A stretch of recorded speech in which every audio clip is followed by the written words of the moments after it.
individual. A sombra coletiva de todos ali vai se manifestando a partir de uma sombra individual. Então, ela vai nos dizer qual sombra que é desse doutor da lei. É a inveja e os ciúmes. A inveja e os ciúmes, porque o doutor da lei era o grande conhecedor da Torá, o grande conhecedor do Antigo Testamento.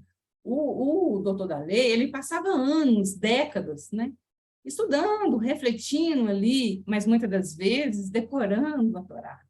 Eles têm como formato repetir as leis todos os dias, né, como uma forma não só de integrar a intelectualidade, mas uma forma de fazer com que isso passe a novas gerações. Mas a Joana vai nos dizer, então, que quando o doutor da lei faz essa pergunta para Jesus, dessa forma irônica, porque ele reconhece que Jesus, ele é o doutor da lei perante aqueles que estão ao seu redor, mas Jesus é o doutor da vida. É passível de reconhecer em Jesus pelas suas demonstrações de amor, pelas suas demonstrações de afeto, das suas palavras, o seu olhar. Quem era aquele mestre? O mestre consagrado ao grande conhecedor da vida, né? Então, ele quer testar Jesus. Mas esse teste ao outro, ele vai se manifestar, vai nos dizer Joana, a partir de uma inveja. De uma inveja que Jesus é o objeto de seu desejo. Ele olha para Jesus, percebe que ele não tem aquela qualificação em si. Ele não tem aquele entendimento e não consegue ter aquela manifestação de amor. Então, ele vai testar Jesus. É a forma que, muitas das vezes, a gente encontra na vida, expressando a nossa inveja, né? A gente quer anular aquele, ou muitas das vezes, né, algo material, que é o nosso objeto de desejo, né? Mas que a gente não reconhece. É o ciúmes, porque o ciúmes ele vai manifestar em quê? Que Jesus ele vai ganhando uma adesão, uma aderência, os quais daqueles que estavam ao seu redor, né? Jesus vai carregando consigo uma multidão, um interesse por ele, né? O doutor da lei, não, né? E que a gente vai percebendo isso? E é importante que a gente vai se identificando, que nós carregamos conosco, nessa parábola, as manifestações de todos os personagens, né? O doutor da lei está identificado em nós, mas é importante dizer que, como somos espíritas, a gente vai carregando a máscara. A máscara é a representação das nossas personas, né? Que nós vamos, muitas das vezes, se aderindo a nós, para que a gente não manifeste a nossa intimidade corrompida. Corrompida pelo ego. Corrompida por esse egoísmo que foi, ao longo do tempo, coagulando em nós, né? O doutor da lei ele vai ter essa representação, né? Daquele que estuda muito, sabe muito, quer demonstrar um valor muito, muito grande diante daqueles que estão ao seu redor, mas a sua intimidade, o que revelava era um vazio tão imenso, tão intenso, o qual, perante Jesus, ele não consegue abrir espaço para uma humildade, para verdadeiramente saber de Jesus acerca de conhecimentos mais grandiosos da vida. Assim então nos diz Joana de Anjos, que essa é a grande manifestação do doutor da lei na sua ironia, né? É as máscaras que se revelam. E aí, é interessante uma coisa que evidencia a inteligência desse doutor, porque ele pergunta assim, fazer o quê? Os judeus, né, a partir dos seus ensinos, eles identificavam a importância da ação. Era necessário materializar, era necessário fazer alguma coisa para que essa vida eterna seja estabelecida. Então, a gente vai percebendo que o conhecimento em si, ele vai se tornando algo para nós importante, que vai fazer com que a gente modifique, por vezes, algumas rotas equivocadas que a gente elege para as nossas vidas, mas ela precisa se materializar, né? É preciso ser feito algo. E isso toda a lei ele compreendia. A grande questão é o que a gente faz com tudo isso, né? E ele, então, lhe diz, o que está escrito na lei? Como lês? Disse Jesus. E aí é importante que a gente identifique que na forma maiêutica do Cristo, socrática, da pergunta, né? Perguntas divergentes. O que está escrito na lei, você sabe, né? O que está escrito na lei é passivo que você se identifica porque você estuda sobre isso, né? Era o estudo cotidiano do doutor da lei. E a lei divina ela é soberana, diferentemente das leis, os quais são mutáveis, criadas por nós. Mas há uma diferenciação de como você lê essa lei. Porque como você lê, é como você vive. Então, assim, a gente estuda o Evangelho, a gente estuda sobre os aspectos da doutrina espírita, e eles vão nos iluminando a vida, né? Vão nos dando essa capacidade, nos qualificando para fazer novas escolhas. Só que a grande questão é que a leitura que a gente faz de tudo isso vai a partir de um interesse pessoal. E esse é o momento da gente ter uma diferenciação, né? É o momento que a gente distancia da lei do amor divino. Quando o interesse pessoal, a conveniência nossa, ela vai começar a ter uma equivalência mais soberana em nós, né? E a Joana vai nos dizer que isso vai refletir para nós uma falta de amadurecimento. O amadurecimento do ser, que muitas das vezes ainda vai reagindo, ainda vai se manifestando como uma criança infantil, né? Nos seus desejos ali, e muitas das vezes se manifestando como uma necessidade de incorporar dentro de si essa lei divina, dentro das suas ações, de como você vive, mas você mantém isso distante. A gente entende isso aqui de uma maneira muito manifestada no nosso cotidiano, né? Quando a gente aprende o Evangelho, aprende acerca das leis divinas, o que a doutrina espírita nos traz, os espíritos superiores, mas quando a gente passa por alguns desafios, algumas circunstâncias, o que a gente faz? A gente pega o trecho do Evangelho que nos torna conveniente, né? Então, essa parte é inconveniente nesse instante, então eu vou aderir, né? E eu vou me manifestar sobre ela. Essa outra não. Então, a gente começa a fazer uma diferenciação. E Jesus aqui, ele vai nos dizer que a grande questão das nossas vidas, para herdar essa vida eterna, para ter essas conquistas, é justamente a gente fazer essa separatividade. Dentro daquilo que eu vou aprendendo, que eu vou conhecendo, mas aquilo que eu vou vivendo, conforme o interesse, né? Que a gente vai ver na parábola, né? Dentro daquilo que eu sei e dentro daquilo que a minha conveniência é colocada na frente. Em resposta, disse, então, o doutor da lei: amarás o Senhor teu Deus de todo o teu coração, de toda a tua alma, com toda a tua força e com toda a tua mente, e o teu próximo como a ti mesmo. Você sabe que há duas questões aqui que, particularmente, me chamam muita atenção. Uma das questões é o Deus. Que Deus é esse? Qual é o Deus que a gente ama? Qual é o Deus que a gente procura, que a gente venera no nosso dia a dia, né? Não aquele que a gente estuda ou que a gente recita, mas aquele verdadeiramente que representa para nós um referencial. Que Deus é esse, né? Porque o Deus, para nós, a partir da nossa trajetória evolutiva, ele vai tendo manifestações diferentes, né? Ele vai tendo contornos diferentes para nós. Mas que Deus é esse que verdadeiramente hoje eu quero adquirir para mim, né? Qual é o Deus que eu me identifico, né? Para eu fazer isso, eu preciso retirar de mim, a Joana de Anjos vai nos dizer, esse ego, a supremacia do ego. Esse ego que nos engana, né? Que nos mascara diante da verdade absoluta. Então, eu preciso identificar em mim esse Deus, né? Qual é o Deus verdadeiramente que eu estou vivendo? E aí, outra palavra que me chama muita atenção é o teu. Da plenitude, né? A Joana de Anjos vai dizer, né? A tua alma, né? Toda a tua força. Que plenitude é essa? Do toda, do tua, né? Daquilo que você se identifica e daquilo que você manifesta. Verdadeiramente, há uma gradação a partir de um contato imperfeito que nós temos, devido às nossas manifestações, de espíritos ainda muito atrasados, mas que ele vai se manifestando e vai gradualmente aderindo a esse amor, né? Esse amor, para nós, ainda não é pleno, mas é importante que a gente entenda que essa fragmentação que a gente vai fazendo ao longo das nossas vidas, ela nos traz uma problemática, que é a problemática da separatividade, né? Então, eu amo Deus com o meu amor, com o meu coração, com a minha força, até onde eu quero, né? Eu vou fazendo essa seletividade, porque ele não é pleno. Então, eu vou fazer algo pelo outro, eu vou fazer até onde eu quero, muitas das vezes, sem me recorrer a possibilidade de dar o máximo de mim, né? De dar essa plenitude, de fazer uma entrega. Você sabe por que isso acontece? Porque a entrega vai exigir de nós um sacrifício. A entrega exige uma renúncia. Para eu amar esse Deus de todo o coração, a alma, a força, eu preciso renunciar a alguma coisa.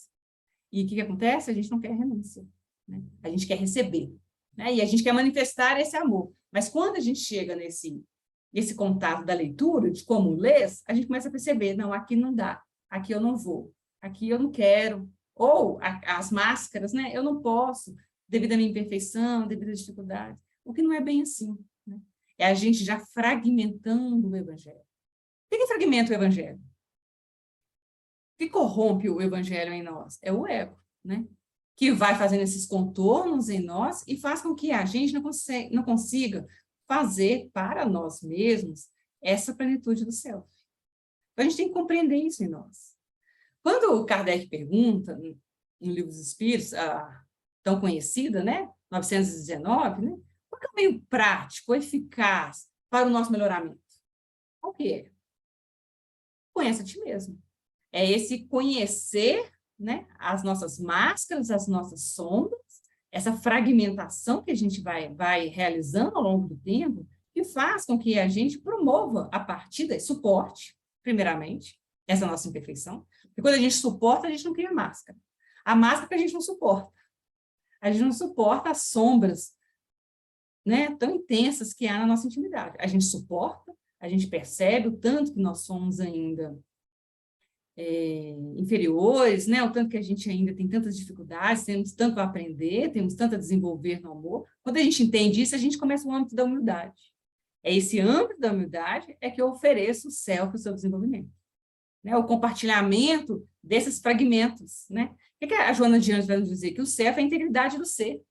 Então, eu preciso me integrar a esse ser profundo, né? Esse eu profundo que ela vai nos dizer. Então, vamos dar sequência aqui, né? Disse então, respondeste bem, faze isso e viverás. Faze aquilo que está escrito na lei. A lei, na verdade, né, são várias leis que tem um decálogo e outras leis que foram constituídas por Moisés. Teve um grande sábio que resumiu essa lei em duas, né? Amarás a Deus e ao teu próximo como a ti mesmo, que é Hilel, o avô de Gamaliel, que a gente conhece nas histórias, né, narradas ali por Emmanuel, no livro Paulo Estevam. Então, Jesus, ele vai dizer para o doutor da lei, ó, vive isso, né? Mas vive não com essas máscaras, vive na integridade do ser, né? Vá vivendo a partir de um movimento da vida. Eu falo que um dos grandes aprendizados que a gente vai tendo no Evangelho é o Evangelho no gerúndio, né?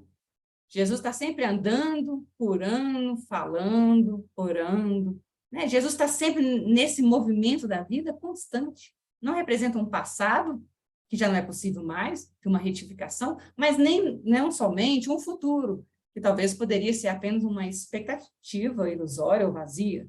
Mas Jesus fala do momento que nós estamos vivenciando agora. Viva esse resumo da lei.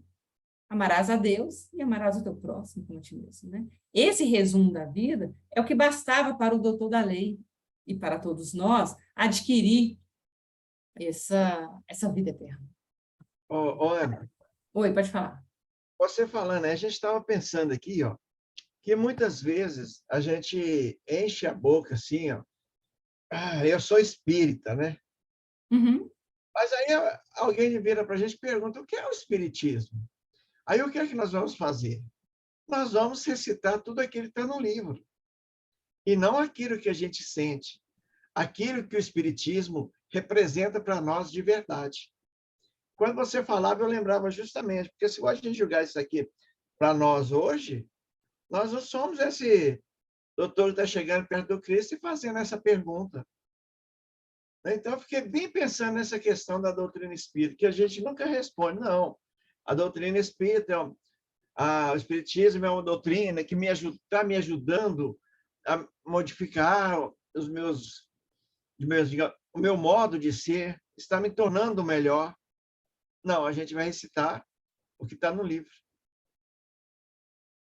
E às vezes o que está no livro se torna mais difícil para o outro compreender do que se a gente falar o que realmente a doutrina espírita representa e o que ela é em nossa vida. Ou seja, a gente fala aquilo que está no nosso entendimento, não aquilo que a gente sente, né? E é preciso sentir o Evangelho. Você me fez lembrar, Frank, há uma historinha, né, que conta assim que o Chico estava, então, no centro, né, fazendo todo o seu trabalho de fotografia, de atendimento àquelas pessoas que ali chegavam, desconsoladas pelas suas dores, né, pelos desafios cruciantes aí da vida. E aí o Chico teve um momento que ele se afastou, né, ele foi para um outro ambiente, fazer um outro trabalho, e nesse ínterim, chega então um homem na casa espírita, com algumas crianças, umas 3, 4 crianças, já era bem à noite, já bem anoitecer, e quando ele chega lá, o que as pessoas ali do centro espírita fazem? Eles vão doutrinar aquele homem. Eles levam aquele homem para dentro e vão doutriná-lo acerca do que seja o amor, do que seja a paternidade, e num processo de julgamento. Que como aquele homem estava no meio da noite, né, já bem anoitecendo, com aquelas crianças na rua, que dali não seria uma postura adequada para um pai, né, alguém que está preocupado com seus filhos, tal, aquele negócio todo, e manda o homem embora. E o homem foi ali à procura de alimento, foi ali à procura de alimento físico mesmo, mas, sem dúvida alguma, alimento também espiritual, diante das dores vivenciadas. E manda o homem embora, o homem vai embora. E nisso o Chico retorna. Quando o Chico retorna, eles falam assim para o Chico: olha, Chico, veio um homem aqui, você não acredita, ele veio aqui com umas crianças, um horário desse da noite, as crianças com fome, uma dificuldade toda, né? Com várias lamúrias, aquele negócio todo. O Chico fala assim: meu Deus, e cadê ele? E eles falam assim: não, a gente não vai embora. Né? Depois de fazer toda essa revelação do seu entendimento, de um falso moralismo, né, em relação àquele homem, o que o Chico faz? O Chico corre atrás dele. Chico, não vamos correr atrás dele, porque aquele homem está enfrentando dificuldades que desconhecemos. E que eu posso dizer a vocês, a esposa dele, a mãe daquelas crianças, o abandonou. E ele está vivendo dificuldades extremas para tentar cuidar daquelas crianças, para tentar viver com elas. E aí todo mundo, nós vamos correr atrás dele, e todo mundo corre, então, atrás daquele homem, para poder ofertar algum amor. Ficaram presos no dogmatismo, né? No dogma. E aí eu vou falar o que você tem que fazer, né? Elencando para o outro posturas inconvenientes, né? No momento da dor vivenciada, da dor ali manifestada para o outro. Então, a gente vai percebendo como que a gente tem que tomar cuidado, né? O que a lei representa e como que a gente faz essa leitura diante das circunstâncias que nos chegam. O Chico não hesitou em oferecer adequadamente o que aquele homem precisava. Ele precisava de apoio, ele não precisava de julgamento, né? Ele precisava da manifestação do amor, o auxílio para a sua caminhada, né? E o que aquelas pessoas ali no centro espírita fizeram foi justamente criar obstáculos a mais, serem obstáculos a mais para o desenvolvimento de quê? Lembrando aqui, do Sertório Aniceto, de uma nova vida. Né? Criaram obstáculos ao invés do auxílio verdadeiro. E aí, o que o doutor Daley fala para Jesus? Tentando se justificar. Porque, vou falar um negócio com vocês. A gente tem que ficar atento às nossas manifestações. Né? Quando a gente fala assim, os espíritos superiores, para a gente conhecer a nós mesmos, não é falar assim, eu realmente sou invejoso, eu realmente sou ciumento. Não. É a gente perceber nas nossas manifestações, nos nossos relacionamentos, no encontro com o outro, aonde eu fui invejoso, aonde o ciúme se manifestou. Porque quando a gente faz isso, o que acontece, doutor Daley, aqui? Ele vai justificar a sua pergunta.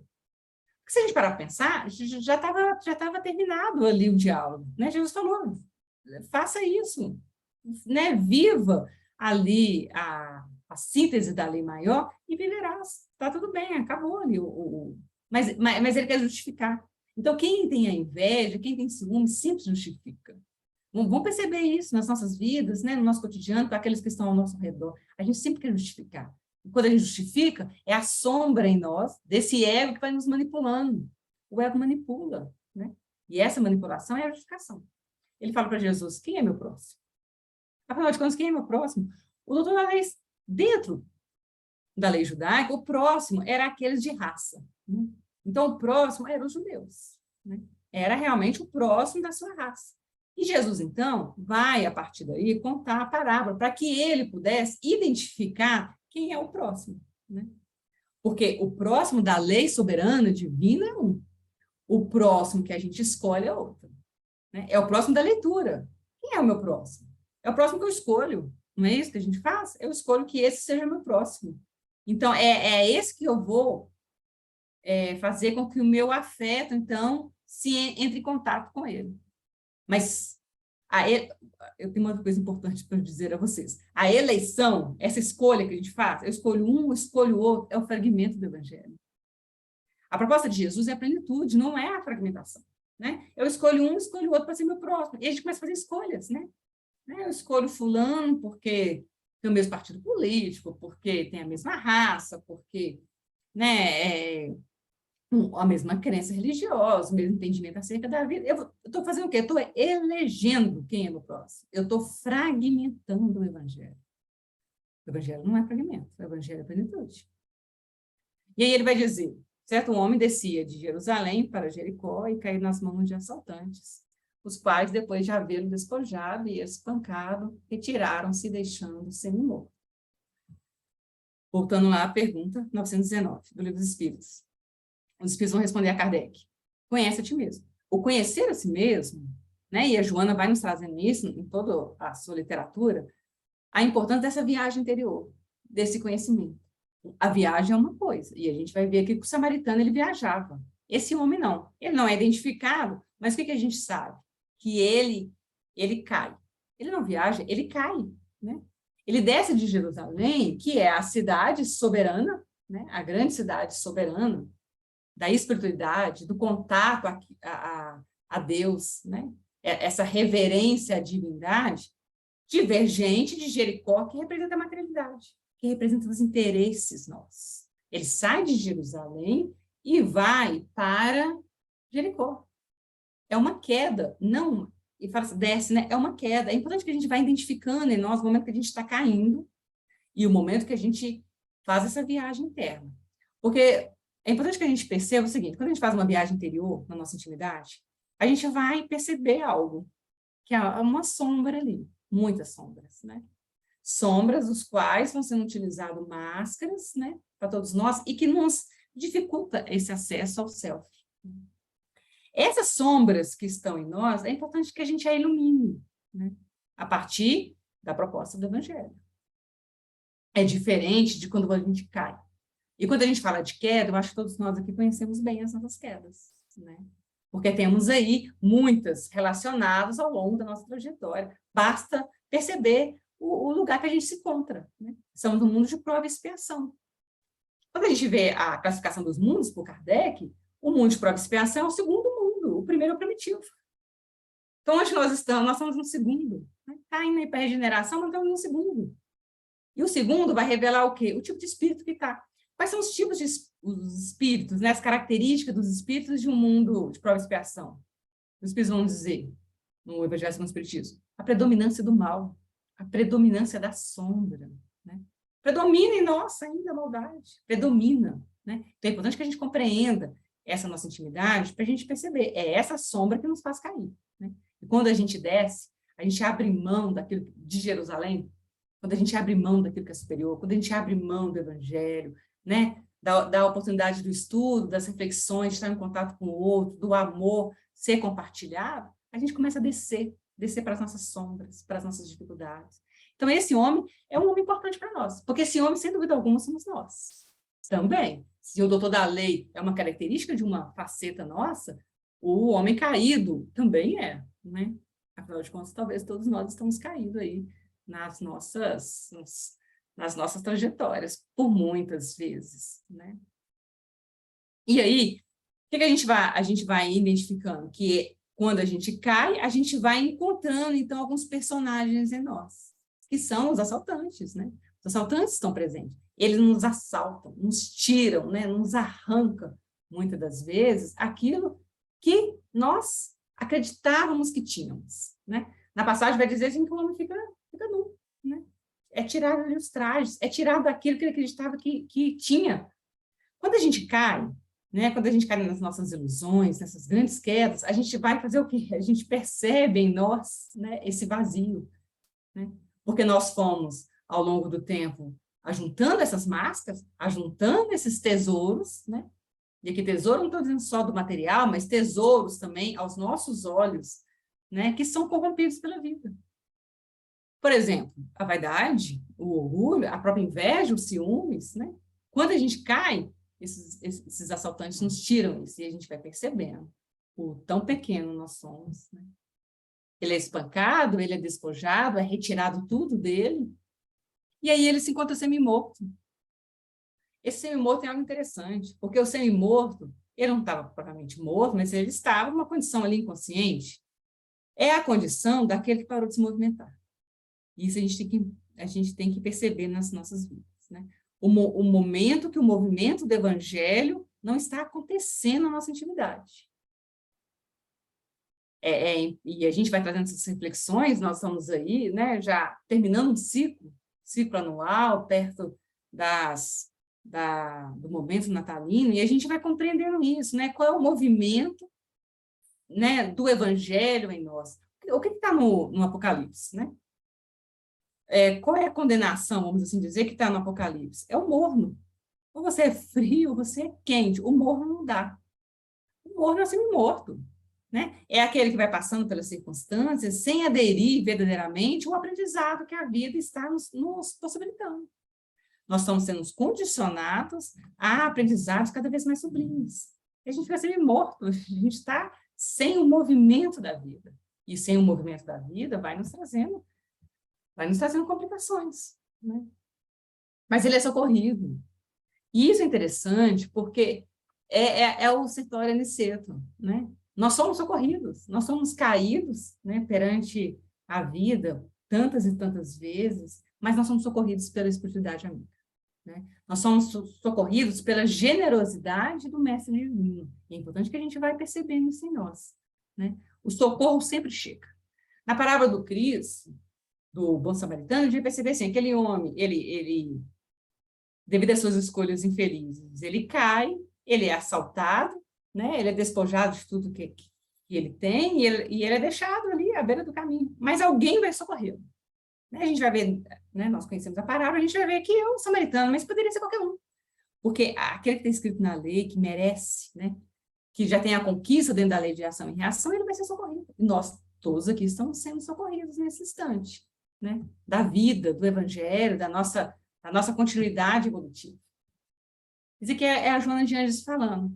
Certamente o homem ultrajado jamais conhecerá o benfeitor. E aqui nós temos a característica da beneficência, né? Aquele homem não conheceu o benfeitor, o samaritano, aquele que foi lhe distribuindo, né, tantas benesses. A gente também desconhece, né? Quando a gente fala assim, todos nós estamos sendo aninhados aí, né, ao nosso redor pela caridade de tantos, né, de tantos amigos encarnados, mas também desencarnados, tantos que a gente desconhece. São benfeitores que vão passando nas nossas vidas, vão deixando algo para nós, vão nos auxiliando na nossa caminhada e que a gente desconhece. Essa é a grande beneficência. Que a Joana vai dizer que é a ciência do bem fazer, é a ciência do bem na ação materializada. Né? É a ciência que vai representar para a gente um anonimato. Porque eu vou dizer para vocês, os bons estão no anonimato, né? Trabalhando pelo Cristo, fazendo pelo Cristo aquilo que vai sendo arregimentado na sua intimidade. Né? Essa é a beneficência. Não aquela que dar ao outro para poder receber os aplausos, porque essa é a faceta, né? Essa é a manipulação do ego, da vaidade. Né? Quando eu quero receber algo, eu perco a beneficência. Porque a proposta do Evangelho é para que a gente vai aderindo em nós esse amor caridoso, esse amor que faz a Joana vai dizer depois, pela alegria de fazer. Né? Eu faço por quê? Porque eu quero fazer por amar. Né? Quando a gente quer algo em troca, a gente vai exaltar em nós o que? A persona, a gente vai nos trazer ali as características de máscaras. Né? A gente precisa compreender isso em nós.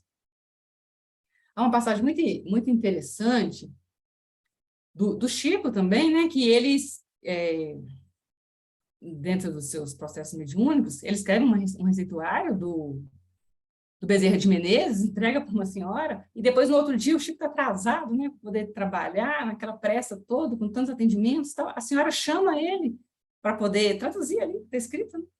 E o Chico, então, tipo assim, eu não posso, porque vai me atrasar. Tá vendo como eu leio o Evangelho? Não, eu não posso. A fragmentação, não posso. Eu não vou poder, porque vai me dar uma dificuldade que agora eu não vou parar. E o Emmanuel, então, aparece para o Chico e fala assim, não, Chico, volta lá, explica para ela. O Chico, então, volta e explica para a senhora acerca da psicografia do Bezerra, e depois, né, a tal relato que a mulher, então, com o coração cheio de gratidão, eleva ali uma prece, né, e o envolve de tanta luminosidade. Mas o que a gente percebe nisso, né? Que esse anonimato ele vai estar presente no momento que você faz pelo outro, pela alegria do bem. E aí a Joana vai dizer assim, que a gente precisa converter nesse anonimato, nesse bem que a gente faz ao outro, o humanismo, que é algo que você desenvolve em você, que você ilumina a sua intimidade, para o humanitarismo. Ou seja, você sai de uma individualidade para a coletividade. Precisa alcançar a coletividade. Lembrando o Cristo aqui, vós sois a luz do mundo. Que luz você já identificou em você? Que luz você já conseguiu desenvolver na sua intimidade?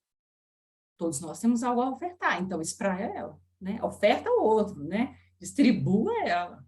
Porque e isso é a manifestação da beneficência, mas distribua nessa alegria do bem. Né? Porque quando você consegue identificar a alegria do bem fazer, você não vai se preocupar em ser exaltado pelo outro. Né?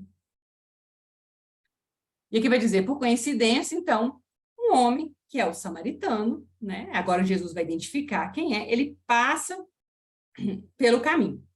Mas aí, o que ele vai dizer? Que há dois personagens importantes para a gente poder pensar. Eu vou andar mais rápido por causa do tempo. Que é o sacerdote e é o levita. Eles estão também passando pelo caminho e eles identificam, então, aquele homem que está ali caído, né? Haveria, sim, nas leis judaicas, que aqui o sacerdote não poderia tocar em alguém que estava morto, porque há todo um processo de purificação. Eles faziam uma caminhada muito longa para chegar a Jerusalém, na Páscoa. E aí, o que eles fazem? Eles hesitam em auxiliar, né? Passa o sacerdote, passa o levita, mas todos os dois, eles passam para o lado oposto, né? E a Joana vai dizer assim, por que eles também estão descendo? E a Joana vai dizer, representa o lado escuro da sociedade, preocupado com o quê? Com seus interesses. É os triunfos da ilusão. Eu não posso auxiliar, né? Porque eu tenho o quê? Eu tenho um dogma. Mas aí eu vou dizer algo para vocês. Pelo dogmatismo judeu, você não poderia tocar no homem que estava morto, né? Aparentemente, ele não estava inconsciente, então ele não saberia se estava morto ou não. Mas há uma exceção, porque toda lei tem uma exceção, lei humana. Qual é a exceção? Se ele passasse e o homem estivesse morto, o que ele deveria fazer, o sacerdote? E também o levita? Deveriam gritar. Gritar no caminho, alguém aí, alguém que poderia auxiliar? E se ninguém respondesse, ele deveria auxiliar. Mas o que ele faz? Ele lê o regimento judaico e faz a manobra, né? De eu vou fazer aquilo que é o meu interesse, porque se eu toco nele, eu tenho que passar por todo o processo de purificação novamente, vai todo um trabalho de ter que repetir, né? É o que a história do Chico, né? Não, mas se eu atender aquela senhora, eu vou me atrasar, né? Não, volta e atende, porque aí está a beneficência, aí está o amor materializado. É importante que a gente entenda isso, e às vezes a gente não quer retornar. Os espíritos superiores sempre retornam, né? A gente pega a Alcione, por exemplo, no livro Renúncia, ela sai das paragens sublimes para retornar. Retorna porque ama, né? Mas a gente não quer retornar porque a gente quer ascendermos, né? Com ilusões, e isso não é possível. Ascender no sentido de ganhar gradativamente, né? Novos palmos superiores, mas a gente não faz isso porque a gente vai ter que abrir mão, né? E as nossas ilusões não deixam. A Joana de Anjos vai dizer que os dois representam nós também, né? Nessa nossa caminhada de leitura do Evangelho conforme as nossas ilusões. E os dois passam para o lado oposto, né? Os dois passam para o outro lado, que vai representar uma separação. É a separação da vida religiosa com a vida cotidiana. E aqui a gente tem um exemplo do irmão Jacó, para quem já leu o livro, né? Voltei, psicografia do Chico, que é do Frederico Figner. O Frederico Figner foi um grande empresário, fez muitos auxílios, né, principalmente materiais, vultosos, participou de reunião mediúnica, foi o coordenador da FEB. O que a gente percebe? Chega no plano espiritual, os espíritos que ali se encontram, eles caem na gargalhada, com a ausência de luz do irmão Jacob, do Frederico Figner. Por quê? Porque ele separou. No centro espírita ele era uma pessoa, em casa ele era outra. Né? Nas suas manifestações, ele de contato com outra, era uma outra pessoa, né? Sem a regimentação do evangelho. Essa separatividade que a gente faz é o grande problema. Sabes da lei, mas lê ela da maneira como lhe convém. Assim o irmão Jacob fez. Chega no plano espiritual, é auxiliado também, porque a caridade não falta. É auxiliado, inclusive, pelo desejo de Menezes e para sua filha que já tinha desencarnado. Mas não tinha luz alguma, né? Não tinha luz nenhuma. Tem um momento lá do livro que vai dizer que uma estrela bate no chão, né? É um espírito iluminado que acompanhava ele, mas ele não tinha luz alguma. Né? Então é importante que a gente vai entender isso, que lado oposto é esse, que a gente vai fazendo escolhas e a gente passa. E aí, esse samaritano passa, e a Joana de Anjos vai dizer, então, que o Evangelho fala assim, ó, o samaritano passa, né, está em viagem, aquela viagem interior, diferente da descida, diferente da queda, porque já alcançou o self, né? Já não é as manipulações do ego, agora já é a integralidade do self. Compadeceu-se. Esse compadeceu-se que é interessante, porque a Joana vai dizer assim, ó, condoeu-se, entretanto, viu a si mesmo abandonado e vencido, reconhecendo no outro a imagem e semelhança de Deus. Ele reconhece o samaritano que aquele homem caído era ele mesmo. Vocês percebem a identificação da humildade? Nós também somos caídos, né? Então, o samaritano passa, vê o homem e percebe-se o quê? Que ele também é um necessitado. E esse é o grande arregimento do evangelho, é a humildade, né? A gente vai estudando o evangelho e vai percebendo que a grande virtude para se frutificar em outras começa pela humildade. Né? O samaritano, ele reconhece no outro aquele homem abandonado, vencido, caído. E eu vou passar mais rápido aqui. E aproximando-se, o que o samaritano faz? Ata a ferida, derrama óleo de oliva e o vinho. E aí eu vou dizer para vocês. O óleo de oliva, ele tem uma representação aqui, né? O vinho, né? A sepsia, o óleo de oliva, para poder macerar ali a lesão, o machucado. Mas o que a gente percebe? É o óleo que ilumina, é o óleo que faz-se a luz, né? O homem dá-lhe o quê? O óleo de oliva, que é a iluminação, o entendimento, e dá-lhe o vinho. Jesus transforma a água em vinho. A água em vinho é o amor, né? É o sabor da vida, né? Que nos dá o sabor é a vida. A Joana vai dizer, a beneficência é um movimento que parte da emoção, buscando o quê? Reumanizar. Quando Pedro atende a oração daquele homem, né? Daquele homem que lhe ofendeu, ele espancou, ele matou brutalmente, ele está reumanizando, né? O perdão reumaniza, a caridade reumaniza. É importante que a gente entenda isso, né? O homem distribui no machucado, né? Na dificuldade do outro, o quê? A iluminação e o amor. E ata ferida. Por que ata ferida? Porque a gente não deve sair contando para todo mundo as dificuldades, as dores que a gente enfrenta. Coloca sobre o próprio animal de carga, como o quê? Como um escravo. Quem coloca alguém, né, ou alguma coisa em cima do animal de carga é o escravo, que vai caminhando ao longo do tempo. Ele se faz escravo. A gente lembra de Maria, né? Eis a escrava do Senhor. É a plenitude, é a entrega, né? Levou para uma hospedaria e cuidou dele. Eu vou passar bem rápido. Porque ele carrega aquele homem pela alegria do servir.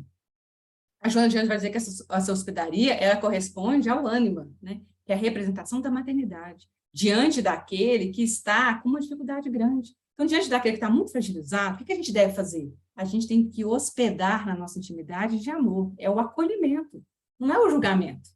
É aquele que acolhe, aquele que, né, que abraça, aquele que sustenta o outro para que depois ele possa, então, a partir de um entendimento, fazer escolhas mais favoráveis à vida. Então, a hospedaria, ela tem uma representatividade, vai nos dizer a Joana. É o símbolo perfeito, né, desse feminino que precisa ser acolhido.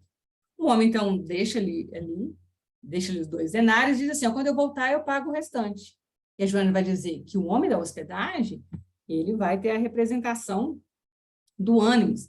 É daquele que ainda, né, exige, é da exigência, né? Você deixa alguma coisa, né?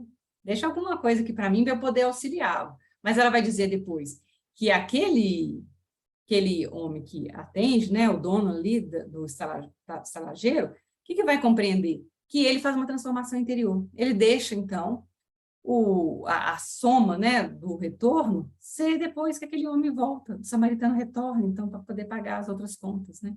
E essa transformação é que vai contribuir, que vai contagiar para o amor, né?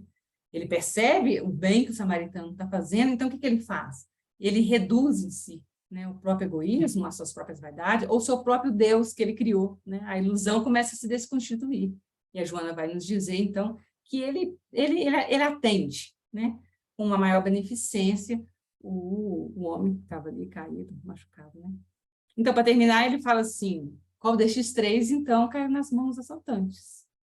Jesus, então, pergunta ao doutor da lei, que praticou a misericórdia, é o próximo. E é interessante porque o doutor da lei, ele não vai falar com a samaritana, né?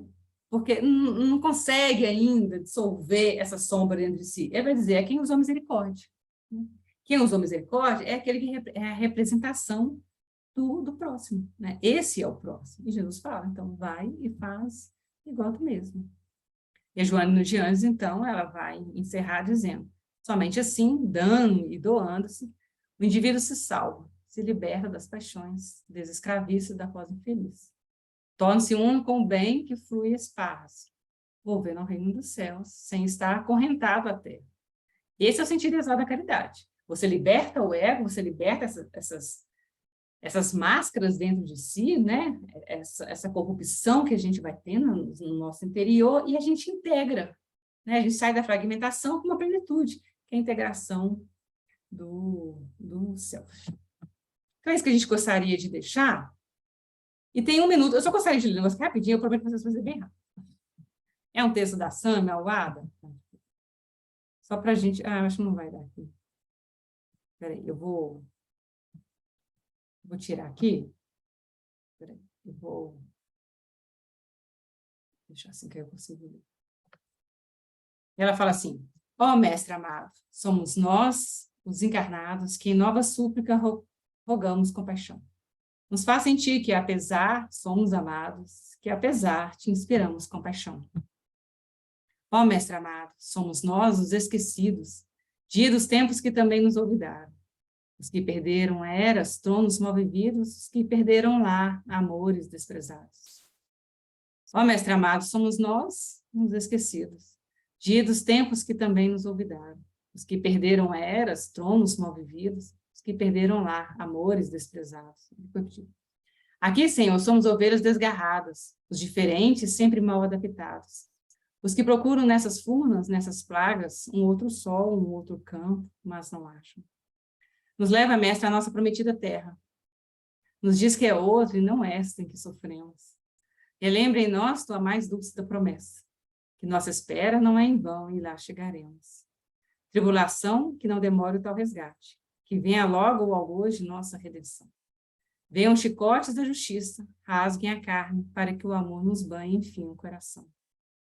Para que tu, Senhor, nos chegue ao fim dos tempos, arrebatando-nos ovelhas redimidas, nos devolvendo ao nosso mundo, onde seremos, enfim, amor reencontrando nossas vidas.